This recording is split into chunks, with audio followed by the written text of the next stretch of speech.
November 28th, 1942. In the frozen basement of the Univermag department store, a gold watch bought a single loaf of bread. A single rock-hard loaf, crusted with ice. Yelena Petrova, a 34-year-old music teacher, did not want to make the trade. The timepiece was her father's, a silver-cased Patek Philippe from a life that no longer existed. But her son was starving for 3 days. His breath was shallow. His skin was the color of dirty snow. This was the price. One watch, one loaf. A simple, brutal equation. She was not the first. She would not be the last. They called it the chrono bazaar, the time market. It wasn't a market, not a real market. It was a fleeting, desperate ritual performed in the shadows of bombed-out buildings and corpse-littered cellars, a place where the sophisticated mechanisms of Swiss engineering were rendered equal to a few hundred grams of flour and sawdust. Nobody knew where the bread came from, but rumors existed. Rumors always existed. They whispered it was organized by the Chekists, a cynical ploy to identify hoarders and defeatists. Someone else said it was the criminals, the Urkias, released from the prisons to prey on the weak. Maybe it was just soldiers, siphoning their rations for a future they might never see. Maybe. The official records are almost silent. One brief sanitized NKVD report from January 1943 hints at the phenomenon. The file was designated Operation Ticker.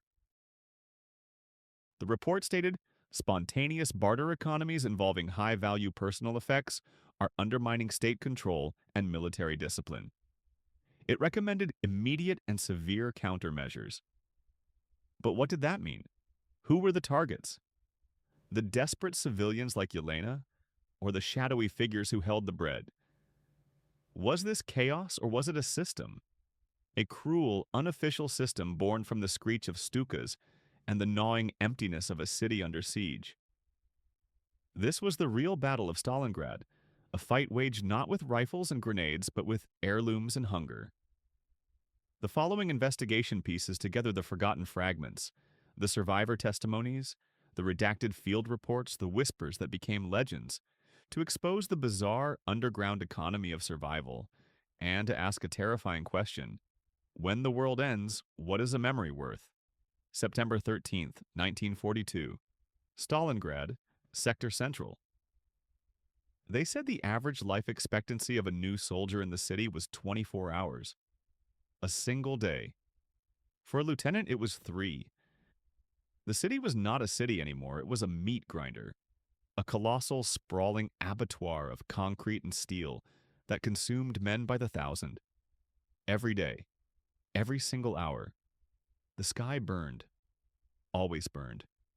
From the west, the bombers of Luftflotte 4 came in waves, a black tide of Heinkels and Junkers that blotted out the sun. Their cargo was death. High explosive, incendiary, anti-personnel.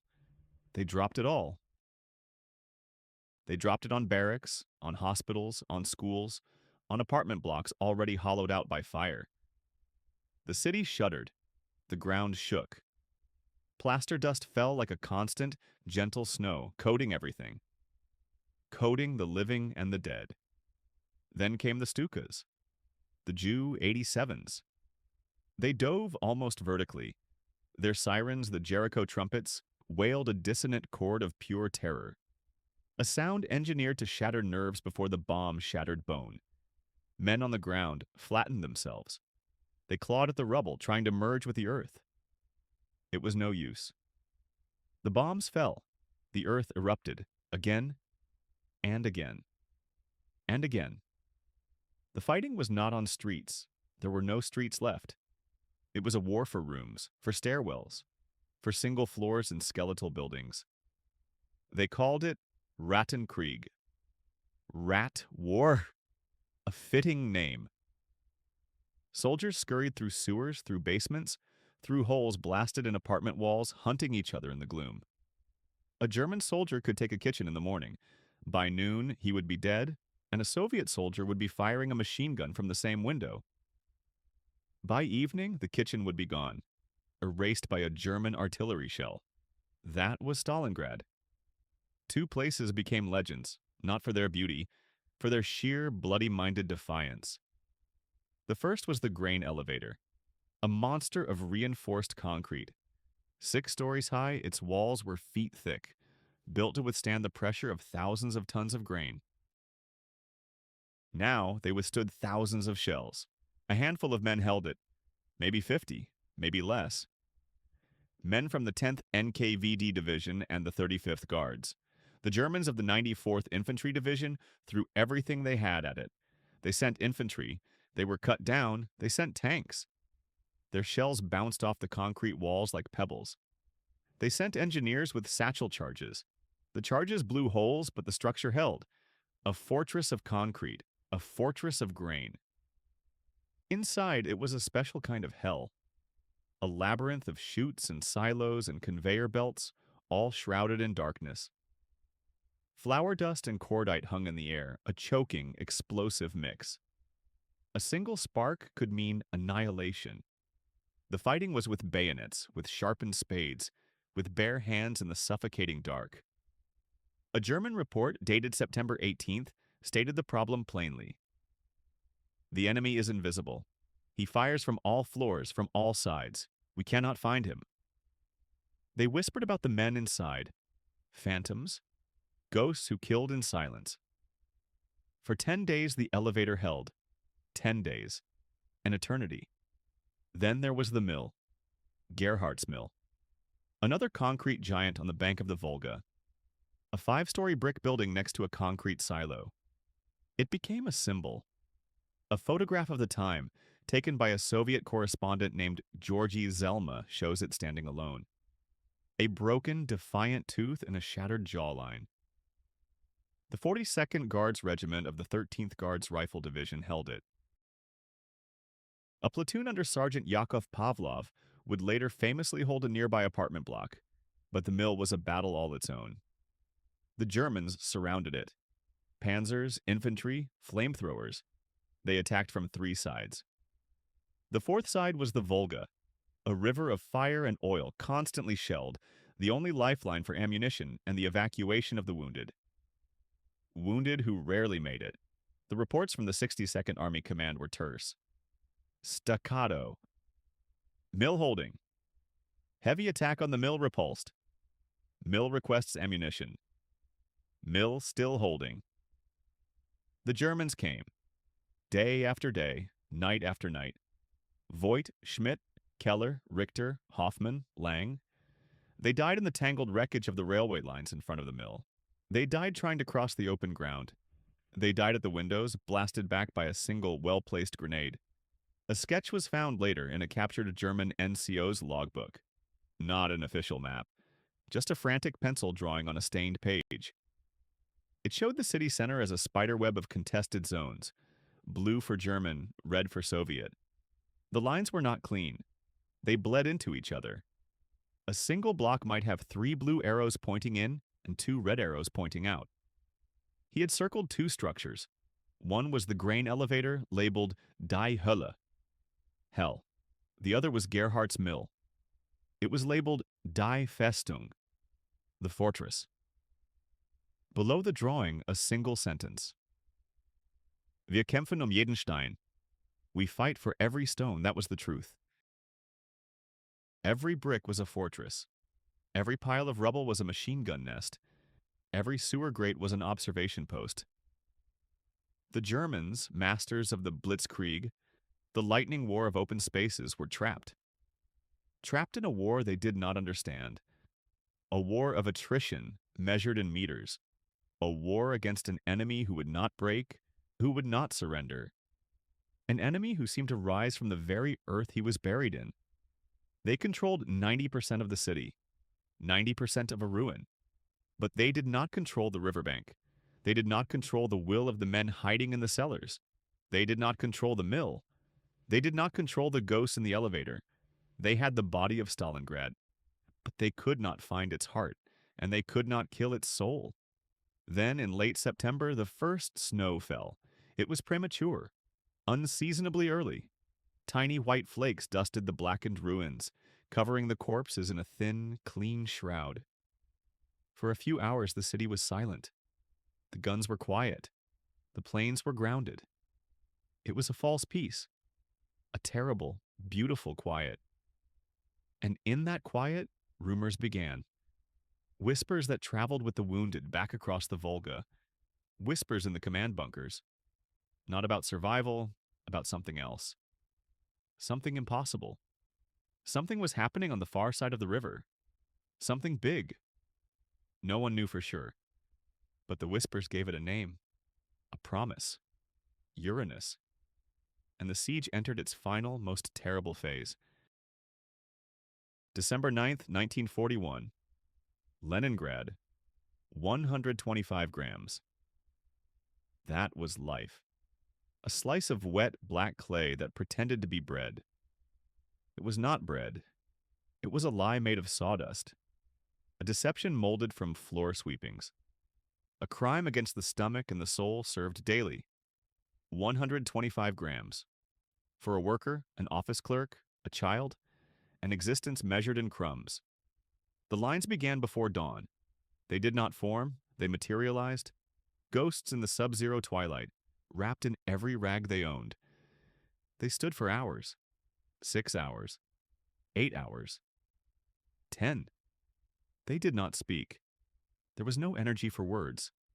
Only the shuffle of frozen feet, a symphony of muffled coughs, the silent, desperate prayer that today there would be bread. Any bread. Bread Point. Number 37 on the corner of a street once called Litany Prospect was a cellar. A dark mouth in a wounded building. Vera Ivanovna, the distributor, was a skeleton with a knife. Her face was gray. Her eyes were pits. She cut the loaves with a terrible precision. Each slice weighed on a small, tarnished scale. 125 grams. Exactly. Not a gram more, not a gram less. The supply lines were gone. Just gone. Field Marshal von Lieb's Army Group North had slammed the door shut in September. Tikhvin had fallen in November. The last rail line was severed. Cut. The city was an island in a sea of German steel. 3 million people trapped. Trapped with empty warehouses in the coming winter. They talked about Lake Ladoga, the road of life they called it. A desperate, insane gamble across the freezing water. But the ice was still too thin for trucks. Shells rained down on the convoys of horses and sleighs.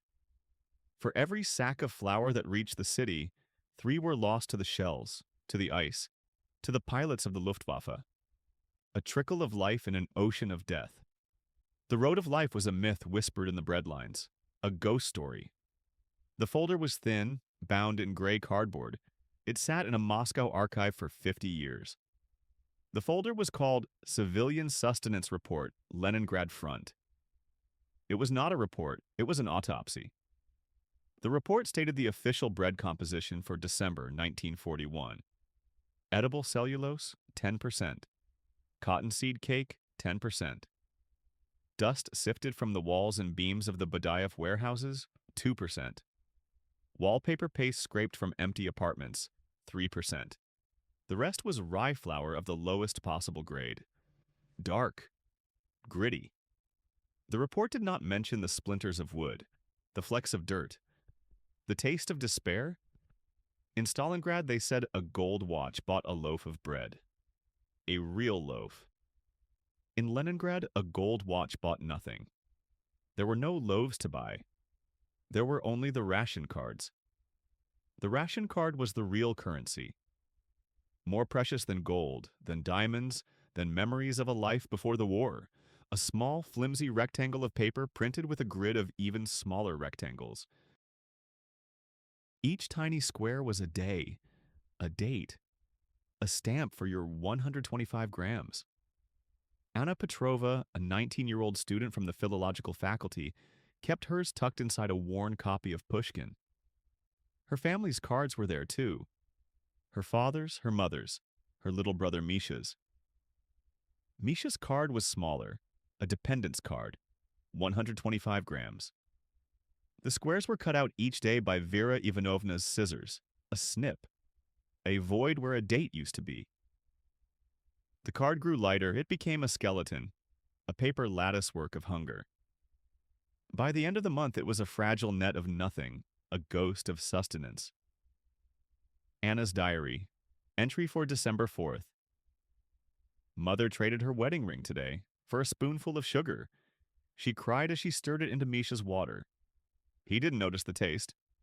Another entry, December 7th. The man from the fourth floor, Professor Belov, the historian, did not come down today. His card is still full. No one has seen him. Nobody saw him, but they heard things. Whispers in the dark apartments where families huddled together for warmth. Rumors of a new kind of trade, a trade that did not involve rings or watches, a trade that involved the silent, frozen bodies left in the courtyards.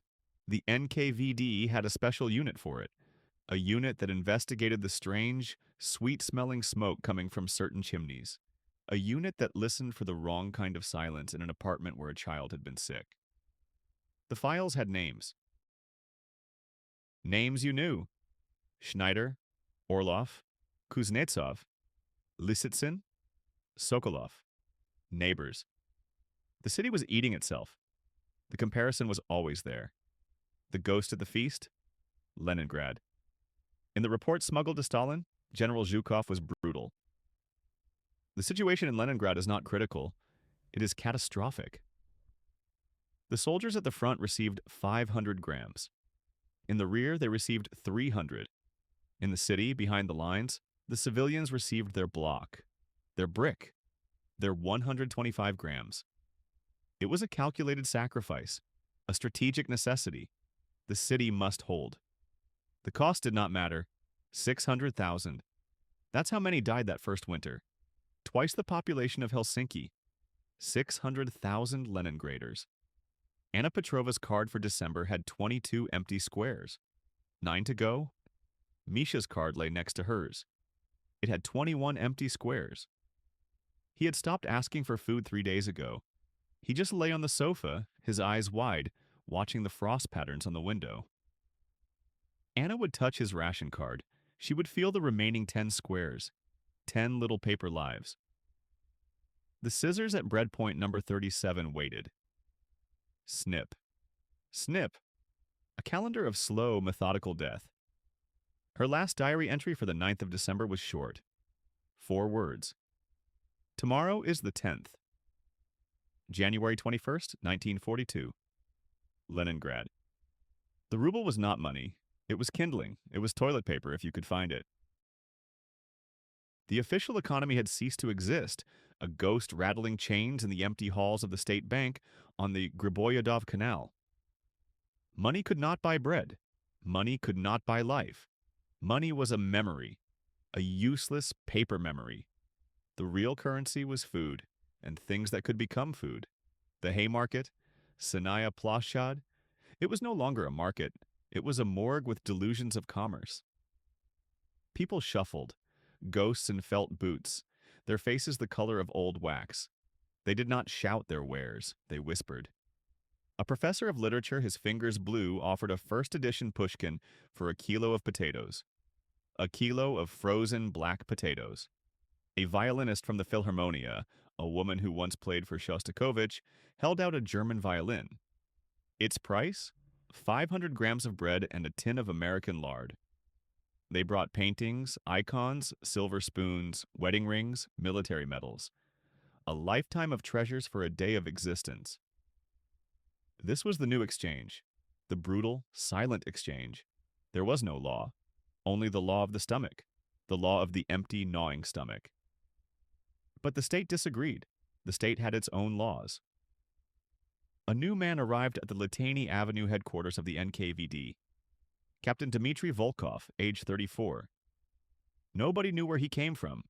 They whispered he was from Moscow, a special directive from Beria himself. Others said he was local, a man who knew the city's every hidden courtyard, every rat run, every secret passage. He was tall. He was thin. His eyes were the color of a winter sky just before a storm. He did not talk about the front. He did not talk about the Germans. He talked about economics. He talked about speculators. His office was cold, colder than the street. He set up a special unit, the Department for Combating Speculation and Theft of Socialist Property. A long name for a simple job. Hunting ghosts, hunting desperate, starving people who traded a grandmother's locket for a cup of flour. His men were everywhere. They stood in the bread queues listening. They pretended to be buyers at the Haymarket, their pockets empty of rubles but full of authority. They had informers, the osvedomitelli, who would sell a neighbor's soul for an extra ration card.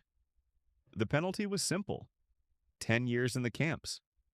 Or, if the amount was large enough, a bullet to the back of the head. That was the law, the state's law. Survival was a crime. And then the main thing started. Volkov was not interested in the small fish. The professor, the musician, the woman with the wedding ring. He was looking for the sharks.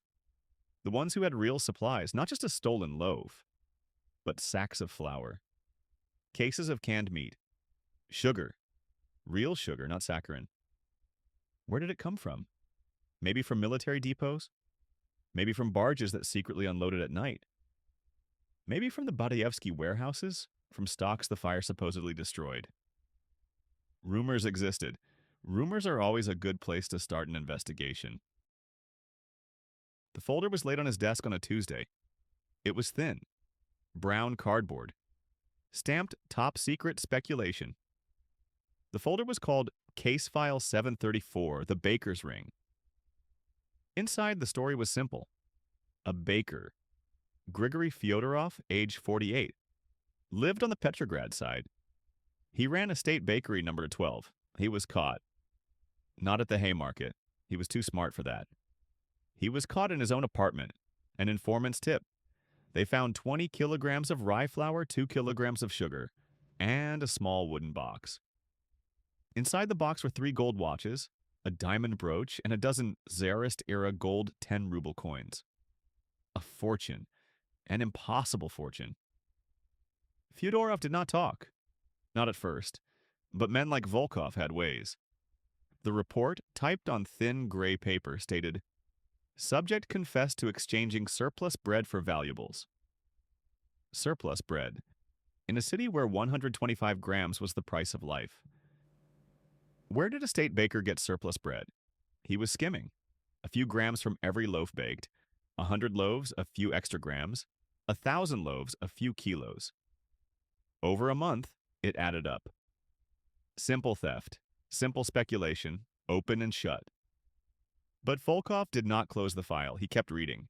He read the inventory of items found in Fyodorov's apartment again and again. The watches, the brooch, the coins. Standard, all standard for this new broken economy. But there was one other item. A single sheet of paper, a list of names. Russian names. Petrov, Sidorov, Ivanova, Mikhailov. Normal names. But at the bottom, one name was circled. Circled in red pencil. It was not a Russian name. The name was Kleine. Volkov stared at the name. Kleine. A German name. Like the violin at the Haymarket. Like the names of the Volga Germans shipped east last autumn. Schneider, Becker, Wagner, Kaufmann, Kleine, Gross. A German name in a Leningrad baker's secret ledger. A baker who was skimming bread from the starving to buy gold. It made no sense. A German name here, in the heart of the siege. Unless... The captain looked out the window. Snow was falling on Latany Avenue, blanketing the frozen trams and the shuffling figures. The city was dying. Officially, it was dying from starvation, from German shells. But maybe it was dying from something else, too. Something from within. The baker wasn't just collecting gold. Gold is heavy. Gold is useless if you starve. You cannot eat gold. He looked back at the file. At the name. Kleine. And then he understood. The bread was not the goal. The gold was not the goal. They were just the means.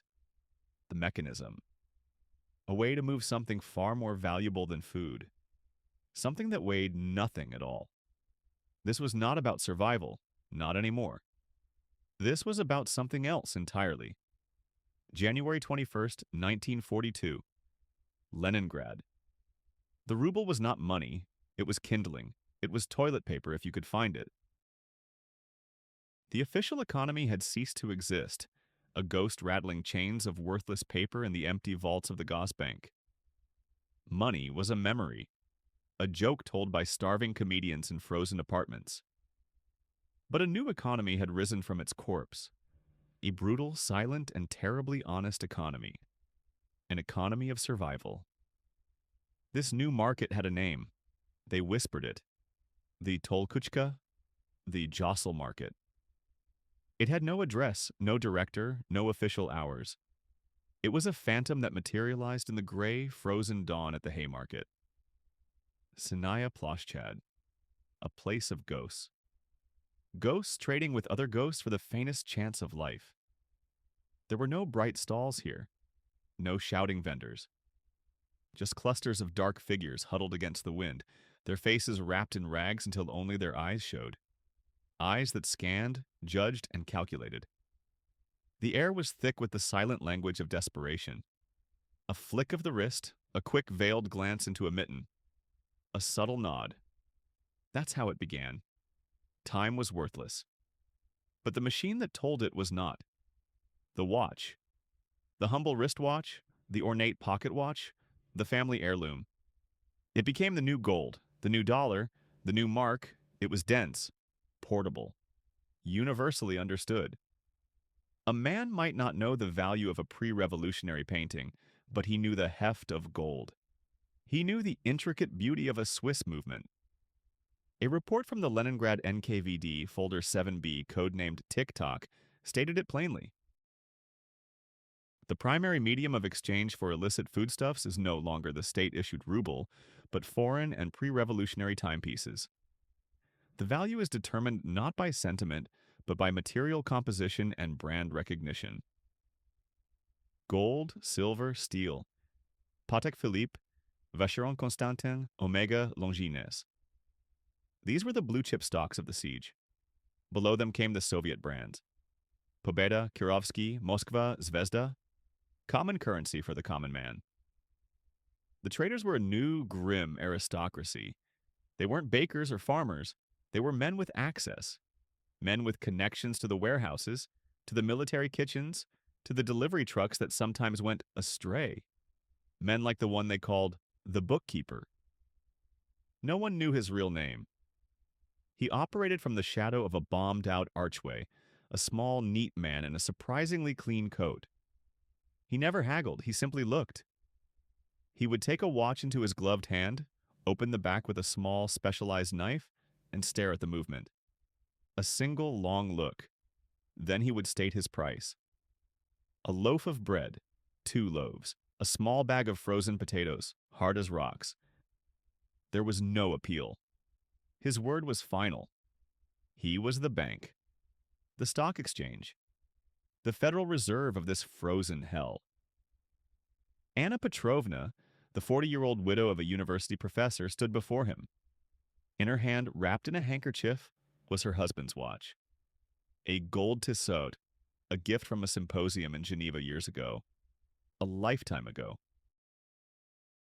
The tiny gears had stopped moving on the day he died. She unwrapped it. The gold caught the weak, gray light. It was a tiny sun in a world of darkness. The bookkeeper took it. He did not look at her. He never looked at the sellers. Only at the object. He opened the case. The silence stretched. The wind howled down the empty avenue. A minute passed, 2. Anna Petrovna did not breathe. She could feel the stares of others, the hungry, envious stares. 3 loaves, the bookkeeper said, his voice a dry rustle. He gestured to a boy nearby who produced a small, heavy sack. 3 dark, dense loaves of bread. A king's ransom. She took the sack. Her hands trembled. She did not look back at the gold watch, now lying on a dirty cloth next to a silver pocket watch, and a lady's steel saima. She clutched the sack to her chest and walked away, disappearing into the swirling snow. She had traded her husband's time for her children's. It was a fair exchange. The only exchange that mattered. But the market was evolving. The prices were shifting. Rumors began to circulate in whispers, passed from one frozen shadow to another. A simple steel watch was a day's bread. A gold omega? A gold omega was a ticket. A ticket for a truck driver heading across the ice of Lake Ladoga. The road of life. It was not a guaranteed passage, but it was a chance. The currency was no longer just for sustenance. It was for escape. And then the main thing started. The whispers grew more specific. More dangerous? People spoke of certain watches. Not just gold, not just brands. Watches with provenance. A watch belonging to a retired general? A watch gifted by a party commissar? A pocket watch taken from a German officer on the Volkov front? These items held a different kind of value. They were not just metal and gears, they were leverage. They were information. They were keys to doors you didn't even know existed. An NKVD lieutenant was said to have traded a place on an evacuation plane for a Patek Philippe that had once belonged to a Romanov cousin. Just a rumor. But rumors were the only news that mattered. The market at Sanaya Ploshchad grew more tense. The silent traders were joined by other figures. Men who did not look hungry. Men in good boots who watched from a distance. They weren't looking for bread. They were looking for the watches, and for the people who carried them. The game had changed. The stakes were higher now. A watch could save your life. Or it could be the reason you lost it. The bizarre market had found its true final purpose. It wasn't about bartering for bread anymore. It was about bartering for a future. And then the whispers started about what a diamond-studded Cartier could buy. July 10th, 1944. Minsk. It was not a watch. It was a wedding. It was the first shy glance across a crowded room in the Palace of Culture. It was a shared cigarette on a freezing night. It was the weight of his hand in hers. It was a promise. All of it captured in a small, ticking circle of brass and steel. Now it was just a watch, a commodity. Anna Petrova held it in her palm. The metal was cold, colder than the winter of 41. Much colder. It was a simple men's pabita, its face scratched, the leather strap frayed to threads. Her husband, Ivan, had been so proud of it, a gift for completing his engineering degree. The tiny scratches on the glass were a map of their life together, a constellation of small moments from before the war, before the letters stopped, before the silence became a permanent resident in their small two-room flat on Myasnikova Street. Her son, 8-year-old Misha, coughed again, a dry, hollow sound that echoed the emptiness in her stomach. Her daughter Katya was silent. Silence was worse. It was the sound of strength giving way. He was a man with a face like a worn boot. He stood by the ruins of the gum department store, his pockets bulging. Not with papers, not with rubles, with things that mattered. He didn't look at her face. He only looked at her hand, at the watch. "Bread?" she whispered. The word felt foreign. He nodded. He pulled out a loaf. Not a full loaf, a half. It was dark, dense, but it smelled of rye. It smelled of life. He held it out. She looked from the bread to the watch. The ticking was faint, almost imperceptible, like a fading heartbeat. It was his pulse. His pulse.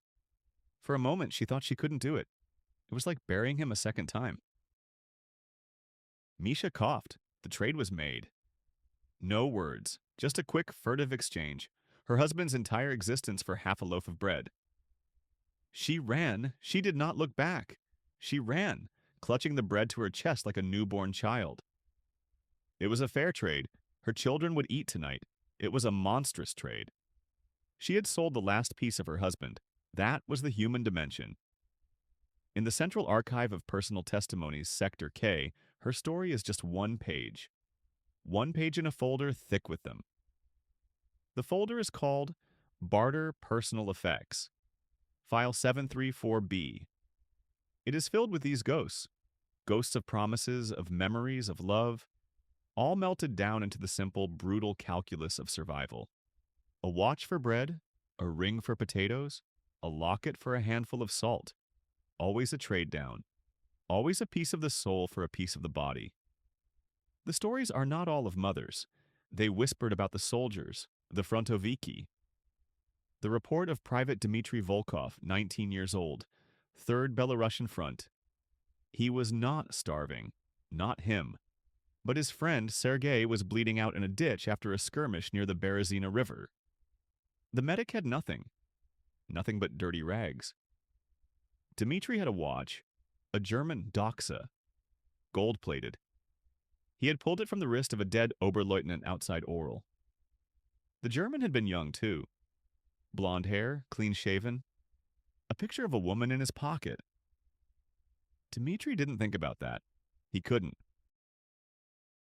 He found the quartermaster of a supply column 3 kilometers back, a fat man named Fedor who always seemed to have what others lacked. Maybe from private stores, maybe from acquisitions during the advance. Nobody asked. Fedor saw the watch. His eyes lit up. Not with greed, with something else. Appreciation. A good piece, he grunted. I need bandages, Dmitri said. And vodka. The pure stuff. For cleaning the wound. Fedor weighed the request. He looked at the watch again, turning it over in his grimy fingers. A life for a life. A German life for a Russian one. Except the German was already dead, and the watch didn't care. It just ticked. Swiss movement, precise, uncaring. 2 loaves of bread, Fedor said, a test.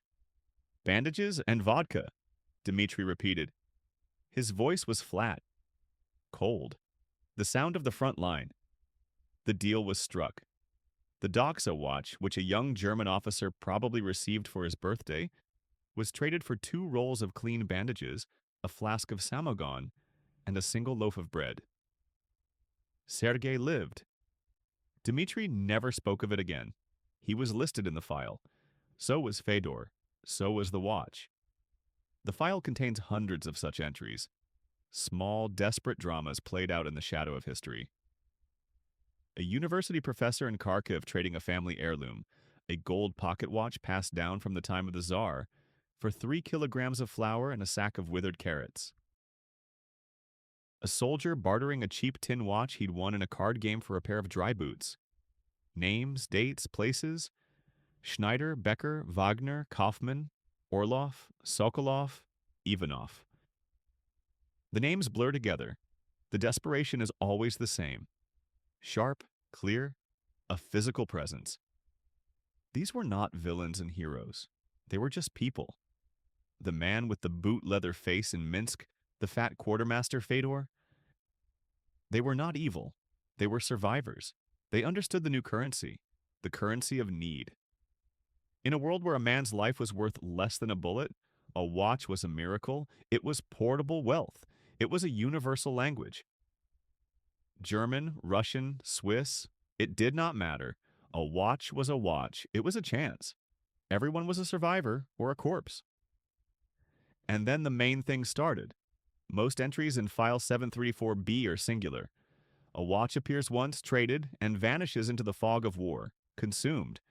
But an archivist, some nameless clerk in the 1960s, made a note. A note in red ink that crawls across the bottom of 3 separate pages. One watch appears more than once, a strange anomaly.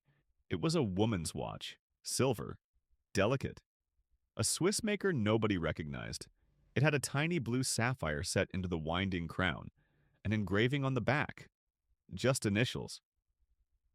AL, it appears first in a testimony from Leningrad, winter of 1942, traded by a starving musician for access to a basement shelter with a working stove. Then it appears again, 6 months later. In the records from a partisan camp near Bryansk, a doctor's wife traded it for sulfa drugs. The description is identical. Silver, delicate, the sapphire, the initials. AL, and a third time. Here, Minsk, July 1944. A railway worker claims he bought it from a refugee fleeing west. He traded it for a safe spot on a cattle car heading toward Poland. The same watch. Traded for warmth, for medicine, for escape. It kept moving, a silver ghost on the wrist of a dead woman, or a woman who refused to die. The file does not say who AL was. It only documents the journey of her watch, a silver thread weaving through the tapestry of suffering. The archivist's note in red ink asks a question. It is not about the watch, it is about the owner. The question was simple. Who was trading and who was being traded? July 10th, 1944. Minsk. The sentence for a kilogram of sugar was 10 years. Sometimes it was a bullet. Sometimes you just disappeared. The city was free, but the people were not. Not really. The Red Army had rolled through a week before, pushing the Germans west in a storm of steel and fire. What they liberated was a corpse, a skeleton of a city, picked clean. 90% of Minsk was rubble. Stone, brick, and twisted metal punctuated by the black, skeletal chimneys that clawed at the summer sky.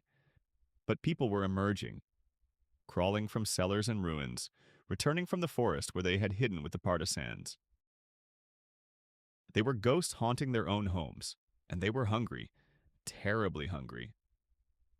With the hunger came the market, the Tolkuchka, the whisper market, and with the market came the watchers.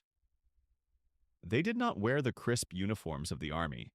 They wore cheap civilian coats, worn-out shoes, and blank expressions. They were from the People's Commissariat for Internal Affairs, the NKVD, a name that was never spoken above a whisper.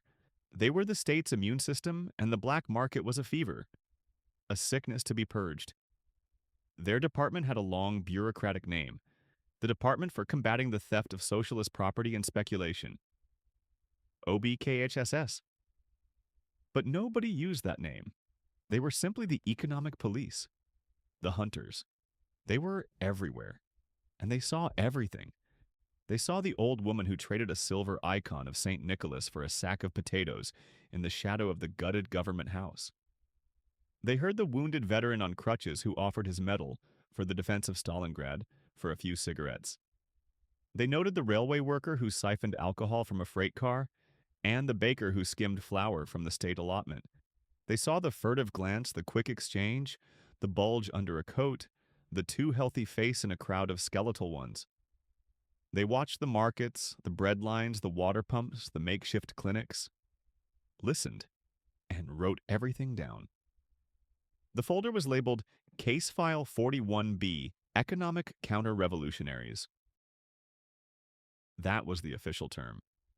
A woman trying to feed her children was an economic counter-revolutionary. A doctor trying to find medicine was a saboteur. The laws were clear. Wartime decrees, swift and brutal. Theft of state property was treason. Speculation was aiding the enemy. Spreading defeatist rumors, complaining about the lack of food, questioning the rations, was a violation of Article 58, the great sprawling law that could mean anything and everything. The punishment was simple. 10 years in the camps, 25 years, or the highest measure of social protection, execution by a single shot to the back of the head. A poster was pasted on the wall of the ruined Philharmonic Hall. It showed a fat, hook-nosed caricature of a man, his pockets bulging with gold, clutching a loaf of bread away from a starving mother and child. The text was stark. The speculator is the ally of the fascist. Another showed a hand reaching for a sack of grain, only to be stopped by a bayonet. A single word beneath it, Rastrel, execution by firing squad. And here was the paradox. A riddle written in blood and hunger. The state could not provide. The official ration shops were empty, their windows boarded up. The ration card was a prayer, a flimsy piece of paper promising food that did not exist. To survive, you had to trade. You had to break the law. The state demanded you live for the glorious Soviet future, but it forbade the very means of surviving the present. It was a perfect, elegant trap. Take the case of Anna Kovalyova, age 38, a teacher of literature before the war. The NKVD report, under the signature of a junior Lieutenant Fyodorov, described her crime in cold, precise language. On July 9th, at approximately 18 modern hours near the ruins of the Komarovsky market, citizen Kovalyova bartered one pair of men's leather boots, property of her deceased husband, a Red Army captain, for 3 kilograms of flour and a half-liter of sunflower oil. The report did not mention her 2 children, both sick with dysentery. It did not mention that the boots were all she had left of him, besides a photograph. It only mentioned the crime. Illegal trade in goods, speculation. The man who gave her the flour, a shadowy figure known only as Pavel, was also being watched. He was a node in a network, maybe a small one, maybe a large one. The NKVD was patient. They followed the threads. Pavel led them to a warehouse foreman. The foreman led them to a truck driver. The truck driver? The thread always went higher. Always. The watchers were looking for more than just a single hungry teacher. They were looking for the system that existed beneath the system, the ghost economy that thrived in the shadows of the official one. It was a challenge to their authority, an insult, and an insult to the NKVD was an insult to the state itself. Major Grigory Volkov of the Minsk Oblast NKVD did not care about paradoxes. He cared about order. His office in a hastily repaired building on Ulyanovskaya Street was an island of quiet purpose in a city of chaos. The windows were clean. The desk was clear except for a telephone and a single thick file. On the wall hung a portrait of Stalin, that was all. Volkov was a tall man, thin as a rail, with pale blue eyes that seemed to notice everything. Dust motes in the air, a flicker of fear in a suspect's face, the slight tremor in a liar's hands. He had survived the purges of 37, the retreat of 41, the partisan war. He survived because he was useful. He restored order. Tonight, the file on his desk was thick. It was the culmination of a week of surveillance, a week of listening, watching, following. It contained names, so many names. Kovalyova, the teacher, Belov, the shoemaker who made shoes from truck tires, Stepanov, the librarian who sold pages from rare books as rolling papers, Zaitsev, the hero from the Battle of Kursk with one leg, who brewed samogon in his basement, Ivanov, Sidorov, Kuznetsov, Popov. The names were a cross-section of the city's survivors. Ordinary people caught in the trap. Major Volkov picked up a red pencil. The lead was sharp. He opened the file. The first page was a summary: networks, connections, primary targets, secondary targets. He scanned it, his thin lips set in a firm line. The city outside was dark, a vast and silent ruin under the moon. A dog barked somewhere, a lonely, desperate sound. Volkov paid it no mind. He found the first name on his list, a doctor, a surgeon at City Hospital No. 3. Dr. Leonid Abramovich, accused of trading state-supplied morphine for penicillin on the black market. For his patients, the file noted someone had weakly argued, but the morphine was state property. Volkov pressed the pencil to the paper. He drew the first line, a neat red line, right through the name. The report was due by morning.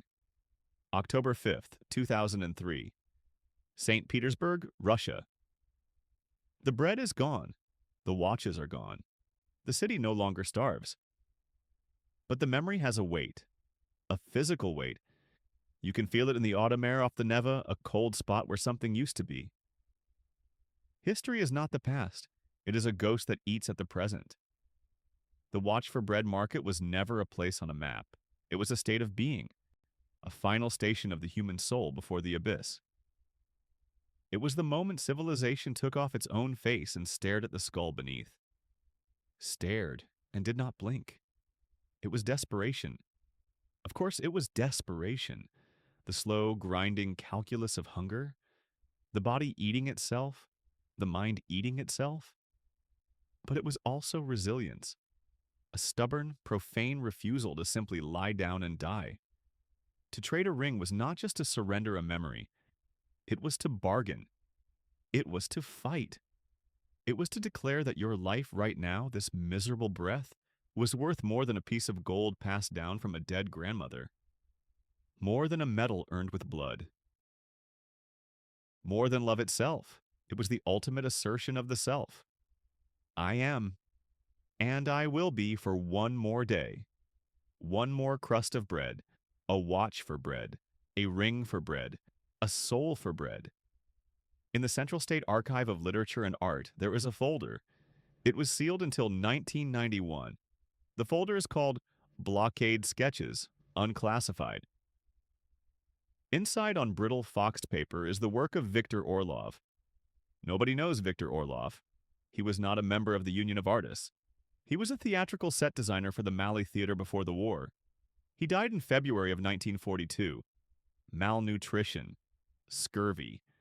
The report stated cause of death as alimentary dystrophy, a polite word for starvation. His sketches were found under a floorboard of his frozen apartment on Litani Prospect. They are not grand panoramas of the siege. They are not heroic paintings of soldiers. They are just hands. Dozens of sketches of hands, a woman's hand, skeletal, with a single ornate gold ring on the finger, reaching. A man's rough, chapped hand, holding a dark, dense lump of bread. Another sketch shows a Swiss pocket watch, its cover open, laid on a clean handkerchief on the snow. Waiting.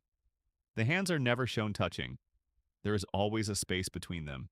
The space between one life ending and another continuing.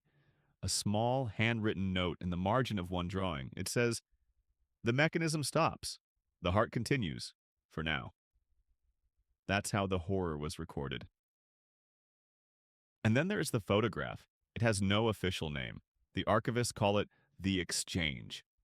It was taken, they think, in January 1942, near the Anichkov Bridge, by a TASS photojournalist named Anna Petrova.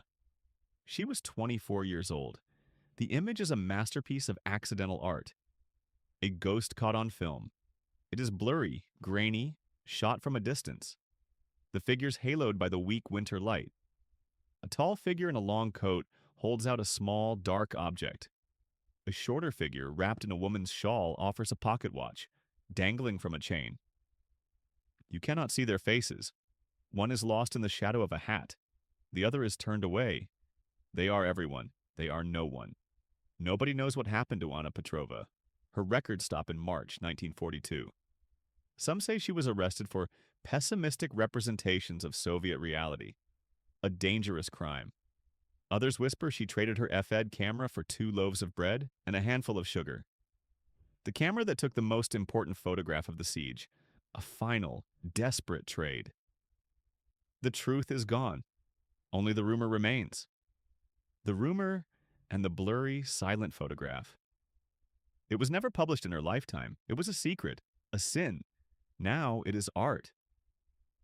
In a small, quiet park off Nevsky Prospect, there is a sculpture. It was unveiled in 2000. It is called The Price of Time. It is a giant pocket watch, 3 meters tall, made of dark bronze. It is broken. The face is cracked open, and spilling from the inside are not gears and springs, but bronze grains of wheat. Thousands of them frozen in a cascade onto the granite pedestal. At first, the city council resisted. They called it grotesque, morbid, an insult to the heroic defenders of Leningrad. But the survivors, the ones who were still alive, they understood. They would come and touch the cold metal wheat. Silently, they knew. They knew what it meant. It was the collapse. The absolute final collapse of a world. A wedding ring, given with a promise of forever, sold for a meal that would be gone by morning. A military medal, the Order of the Red Star, earned for valor at Khalkhin Gol, traded for a bag of flour mixed with wallpaper paste. A silver christening cup, a child's first gift, bartered for a few frozen potatoes. Schneider, Orlov, Ivanov, Petrova, Rabinovich, Smirnov. It was never about the objects. It was about the stories they contained. Every transaction was a novel thrown into a fire. Every exchange was a life story erased. This was not just Leningrad. This was the secret language of the Eastern Front. In the basements of Stalingrad, a German officer's iron cross bought a safe passage through sewer tunnels from a teenage boy. In the ruins of Minsk, a pair of diamond earrings from a life before the war was exchanged for penicillin. In the Warsaw Ghetto, a page from a holy book, a Torah scroll, was said to have been traded for a single carrot. A page of God's word for a root from the frozen earth. It was a currency of ghosts. In the diary of a young woman, Yelena Morisova, discovered only last year in that same St. Petersburg archive, there is an entry for January 30th, 1942. Most of it is about the cold, the endless, endless cold. But at the bottom of the page, a new sentence, written in a different, hurried script. He traded it today, the music box, the one from Father with the dancing ballerina, for a kilogram of sugar and a tin of American lard. She is referring to her brother Nikolai. The entry ends there. The rest of the page is torn out, and the silence that follows is louder than any bomb. The silence is the price of everything. What is the weight of a human soul when measured against a single loaf of bread? This was the question that echoed through the skeletal ruins of Stalingrad, a city where the official economy had become a ghost rattling chains of worthless paper in the empty vaults of the Gosbank. It was the question that haunted the frozen queues, the silent, desperate prayers for sustenance that rose like steam in the bitter air. We are left with fragments, with mysteries. The ghost of a silver-cased Patek Philippe, its tiny scratches a map to a life that was. We see the trembling hands of Yelena Petrova, the music teacher who did not want to make the trade. We hear the shuffle of frozen feet, a symphony of muffled coughs in a market with no name. We feel the impossible choice. The choice to declare that your life, this miserable breath, was worth more than a piece of gold passed down from a dead grandmother. The war created a new kind of value, a new, brutal arithmetic. It was not a market of currency, it was a market of desperation, a market of last resorts. They came as daughters, sons, and mothers, carrying the past in their pockets. They left as survivors, carrying a few more hours of the future. An exchange of history for a heartbeat. An exchange of yesterday for today. This was the true currency of the siege. The currency of a child's cry. The currency of a promise to see one more dawn. The battle for Stalingrad ended in February of 1943. The city was rebuilt, stone by new stone, but the stories of these exchanges dissolved like phantoms in the thaw. The watches, the rings, the icons, where did they go? Do they now rest in quiet collections, their desperate histories scrubbed clean, their significance reduced to mere craftsmanship? Or do they still lie buried deep beneath the new avenues, silent witnesses to the moment a memory became the price of a life? Some secrets are buried under rubble. Others are carried forever on the wrists of strangers. We search for grand strategies and turning points, for heroes and villains. But perhaps the truest history of that desperate winter is not a record of battles won, but a quiet, solemn ledger of the prices paid.